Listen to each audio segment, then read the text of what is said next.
Hi friends, welcome to my channel. ಆಸೆ ಧಾರಾವಾಹಿಯಲ್ಲಿ ಮುಂದಿನ ಸಂಚಿಕೆಯಲ್ಲಿ ಅತಿ ದೊಡ್ಡ ಟ್ವಿಸ್ಟ್ ಎದುರಾಗಲಿದೆ. ಸಂಚಿಕೆ ಆರಂಭದಲ್ಲಿ ರೋಹಿಣಿ ಮನೋಜ್ನ ಶೋರೂಮ್ಗೆ ಬಂದು ತನಗೆ ಮತ್ತು ಅವನಿಗೆ ಇರುವ ಸಾಲದ ಲೆಕ್ಕ ಮುಗಿಯುವವರೆಗೂ ತಾನು ಹೋಗುವುದಿಲ್ಲ ಎಂದು ಹಠ ಹಿಡಿಯುತ್ತಾಳೆ. ಮನೋಜ್ ಕೋಪಗೊಂಡು, ನಿನ್ನಿಂದ ಕೋರ್ಟ್ನಲ್ಲಿ ನನಗೆ ಅವಮಾನ ಆಗಿದೆ, ಆದಷ್ಟು ಬೇಗ ನಿನಗೆ ಡೈವರ್ಸ್ ಕೊಡ್ತೀನಿ ಎಂದು ಅವಳ ಕುತ್ತಿಗೆಗೆ ಕೈ ಹಾಕ್ತಾನೆ. ಆದರೆ ರೋಹಿಣಿ ಕಿಂಚಿತ್ತೂ ಹೆದರದೆ, ಸಾಕ್ಷಿಯನ್ನೇ ಮಾಯ ಮಾಡಿದ್ದೇನೆ, ನನ್ನಿಂದ ನಿನ್ನನ್ನು ಯಾರೂ ದೂರ ಮಾಡಲು ಸಾಧ್ಯವಿಲ್ಲ ಎಂದು ನಗುತ್ತಾ ಅಲ್ಲಿಂದ ಹೊರಡುತ್ತಾಳೆ. ಇನ್ನೊಂದೆಡೆ ಕಸ್ತೂರಿ ಅವರ ಕತೆ ಹೇಳುವ ಪ್ರಕೃತಿಗೆ ಒಂದು ಮ್ಯಾಗಝಿನ್ ಕಡೆಯಿಂದ ಅವಾರ್ಡ್ ನೀಡಲು ಮನೆಗೆ ಬರುತ್ತಾರೆ. ಇದನ್ನು ನೋಡಿ ಶಾಂತಿ ಹೊಟ್ಟೆ ಉರಿದುಕೊಳ್ಳುತ್ತಾಳೆ. ಮೀನಾ ತನಗೂ ಒಂದು ದಿನ ಅವಾರ್ಡ್ ಸಿಗಬಹುದೇ ಅಂದಾಗ ಶಾಂತಿ ಅವಳನ್ನು ಹೂ ಕಟ್ಟುವವಳು ಎಂದು ಕೀಳಾಗಿ ಮಾತನಾಡುತ್ತಾಳೆ.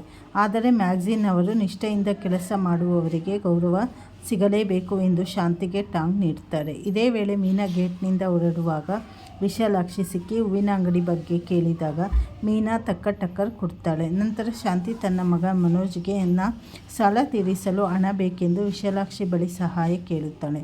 ವಿಶಾಲಾಕ್ಷಿ ತಂತ್ರ ಹೂಡಿ ಮನೆ ಪತ್ರವನ್ನು ಅಡವಿಟ್ಟು ಫೈನಾನ್ಸಿಯರ್ ಬಳಿ ಸಾಲ ಪಡೆಯೋಣ, ಅದಕ್ಕೆ ನಿಮ್ಮ ಯಜಮಾನರ ಸೈನು ಬೇಕು ಎನ್ನುತ್ತಾಳೆ. ರಂಗನಾಥ್ ಅವರ ಸೈನು ಇಲ್ಲದಿದ್ದಕ್ಕೆ ಮನೋಜ್ ಫೋರ್ಜರಿ ಸೈನ್ ಮಾಡಲು ನಿರ್ಧರಿಸುತ್ತಾನೆ. ಮನೆಗೆ ಬಂದು ಮನೋಜ್ ಹೊಸ ಬಿಸ್ನೆಸ್ ಅಕೌಂಟ್ ನೆಪದಲ್ಲಿ ರಂಗನಾಥ್ ಅವರ ಬಳಿ ಸೈನ್ ಕೇಳ್ತಾನೆ. ಸೂರ್ಯನಿಗೆ ಇದರ ಮೇಲೆ ಅನುಮಾನ ಬರುತ್ತದೆ. ರಂಗನಾಥ್ ಸೈನ್ ಮಾಡಲು ಹೋದಾಗಲೆಲ್ಲ ಮೀನಾ ಸೀನುವುದರಿಂದ ಮತ್ತು ಪೆನ್ನು ಬರೆಯದೇ ಇರುವುದರಿಂದ ಅಪಶಕುನವೆಂದು ಸೂರ್ಯ ಸೈನ್ ಮಾಡದಂತೆ ತಡೆಯಲು ಯತ್ನಿಸುತ್ತಾನೆ. ಆದರೆ ಶಾಂತಿ ಮತ್ತು ಮನೋಜ ಹೇಗೋ ಮಾಡಿ ರಂಗನಾಥ್ ಅವರ ಬಳಿ ಸೈನ್ ಮಾಡಿಸಿಕೊಳ್ತಾರೆ. ರೂಮ್ಗೆ ಬಂದು ಮನೋಜ ರಂಗನಾಥ್ ಅವರ ಸೈನನ್ನು ಫೋರ್ಜರಿ ಮಾಡಲು ಹಲವು ಬಾರಿ ಪೇಪರ್ಗಳನ್ನು ಪ್ರಾಕ್ಟೀಸ್ ಮಾಡಿ ಎಸೆಯುತ್ತಾನೆ. ಅದರಲ್ಲಿ ಒಂದು ಪೇಪರ್ ಸೂರ್ಯ ಮತ್ತು ಮೀನಂಗೆ ಸಿಕ್ಕರೂ ಶಾಂತಿ ತಕ್ಷಣ ಬಂದು ಗದರಿಸುವುದರಿಂದ ಮೀನಾ ಅದನ್ನು ಕಸಕ್ಕೆ ಹಾಕ್ತಾಳೆ. ಮತ್ತೊಂದೆಡೆ ಸೂರ್ಯ ಲಾಯರ್ ಭೇಟಿಯಾದ ವಿಷಯವನ್ನು ಮೀನಂಗೆ ತಿಳಿಸುತ್ತಾನೆ. ಚೇತನ್ ಮೇಲಿನ ಕೇಸ್ ವಾಪಸ್ಸು ಪಡೆಯಲು TM ಜೊತೆ ಮಾತನಾಡಬೇಕಾಗಿರುತ್ತದೆ.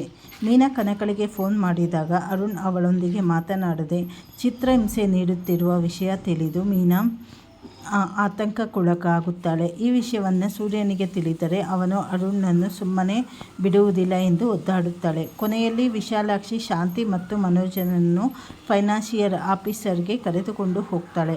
ಫೋರ್ಜರಿ ಸೈನ್ ಎಂದು ಗೊತ್ತಿದ್ದು ಫೈನಾನ್ಸಿಯರ್ ಸಾಲ ನೀಡಲು ಒಪ್ಪುತ್ತಾರೆ.